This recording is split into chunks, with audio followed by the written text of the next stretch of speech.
The artist recreates the world. Welcome to The Artistry Creates the World. I'm with MaatiRe Jones. Tremendous artist. What was that name you call yourself? MaatiRe. Ogun? No, your artistic Oh. name, that spiritual artistic name. Oh, spiritual improvement facilitator, self-improvement facilitator. Yes. And I will say it. I won't let you say it. I will say that you've been taking New York by storm as an artist. And you always say you're not just a henna artist. Right. And that's not even a starting point. That's just part of the tentacles that you have as an artist. Right. You want to tell us a little bit about that in terms of artistry?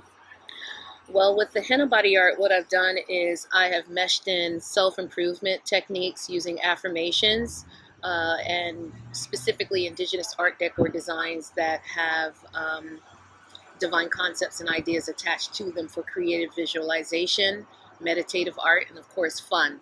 So all these art decor designs have divine concepts and ideas attached to them, and then what I do is I have my pupils, my clients actually envelop those principles into affirmations, and then we recite these positive affirmations so that we can raise our frequency up and create in our lives what it is that we desire. Woo! All right, interview is over. No. No, that was good.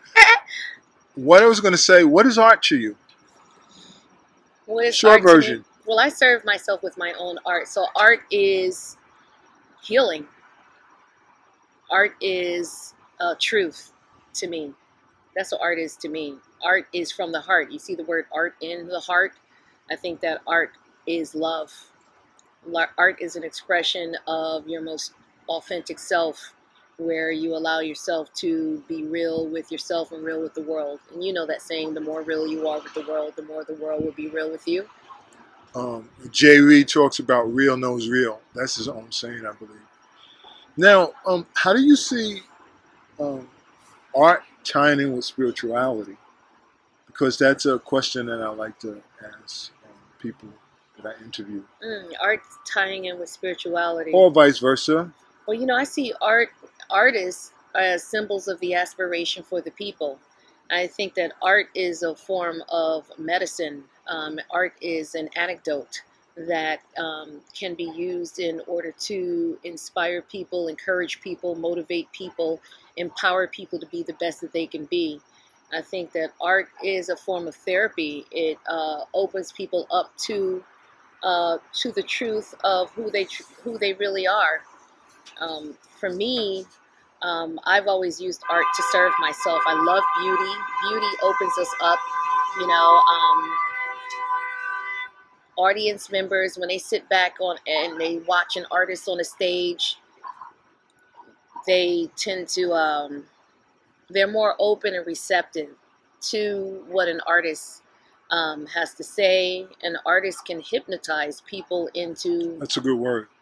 That's a good word. They can. Right? Because that's what I learned studying Shintoism years ago, is that artists have such a powerful responsibility to their audience, to the culture. Mm-hmm. Absolutely. They're very, very important, because audiences, people can sit back and they allow their guards to come down, and because they're attracted to beauty, because they love dance, they love music, they love positive speech, they love poetry and song, artists can get past the resistance of a person and inspire a person to get, to go beyond, where they have been their own adversary. So art to me is anecdote. And also our very voices on this vibratory level are so beautiful to each other's souls. So, and to add to what you were saying, we can also say that a book can hypnotize us. Mm-hmm. A poem can put us in that state.